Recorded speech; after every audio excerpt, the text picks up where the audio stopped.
जय हनुमान ज्ञान गुण सागर, जय कपीस तिहु लुक जागर, রামদূত অতুলিত বলধামা, অঞ্জনী পুত্র পবন সুত নামা।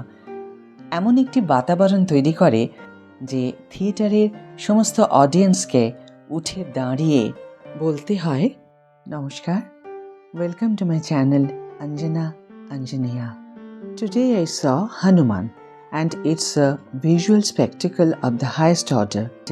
সে পায় বজরংবলীর পাওয়ার, এক চমৎকার ঈশ্বর প্রদত্ত রুদ্রমণি হাতে আসায়, এবং সে অঞ্জনাদ্রির নায়ক হয়ে ওঠে।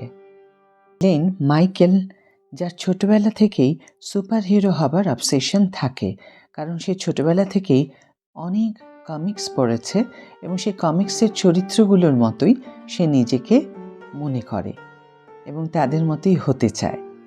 আর তাই সে একটি হাইটেক স্যুটসও বানায়, কিন্তু তার মনে হয় যে শুধু স্যুটস যথেষ্ট নয়, মানুষের ভিতরের পাওয়ার থাকা দরকার।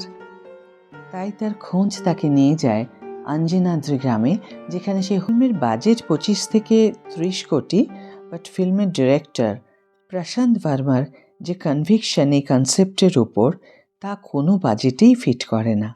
এতেই বোঝা যায় যে বাজেটের থেকে ভিশন বেশি ম্যাটার করে। যদি ভিশন সঠিক থাকে তবে মানুষ এমন কিছু প্রেজেন্ট করতে পারে যা কেউ 700 কোটি ইনভেস্ট করেও করতে পারে না। তা আদিপুরুষের হিস্ট্রি থেকেই বোঝা যায়। অন্যান্য সাপোর্টিং কাস্টস ফিল্মের কমেডি পোর্শনে ভীষণভাবে কন্ট্রিবিউট করে। Vinay Rai as Michael presents a psycho villain, and তার ক্যারেক্টারের যে অরিজিন স্টোরি বানানো হয়েছে তা খুবই interesting. He fits the shoes of the antagonist. ফিল্মে ইন্ডিয়ান হনুমানজির আবির্ভাব ঘটে।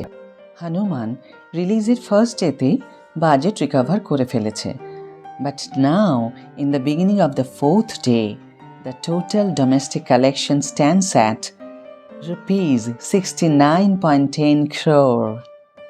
সবশেষে বিশেষভাবে উল্লেখযোগ্য হনুমান চালিসা পাঠ করতে করতে ফিল্মের দি এন্ড হয়। জয় হনুমান জ্ঞান গুণ সাগর, জয় কপীস তিহু লুক জাগর, রামদূত অতুলিত বলধামা, অঞ্জনী পুত্র পবন সুত নামা। এমন একটি বাতাবরণ তৈরি করে যে থিয়েটারের সমস্ত অডিয়েন্সকে উঠে দাঁড়িয়ে বলতে হয়, জয় হনুমান, জয় বজরংবলী, জয় শ্রীরাম। তবে আর দেরি কেন? টিকিট বুক করো, থিয়েটারে যাও, মুভি এনজয় করো। তোমাদের মতামত কমেন্ট বক্সে অবশ্যই জানাবে।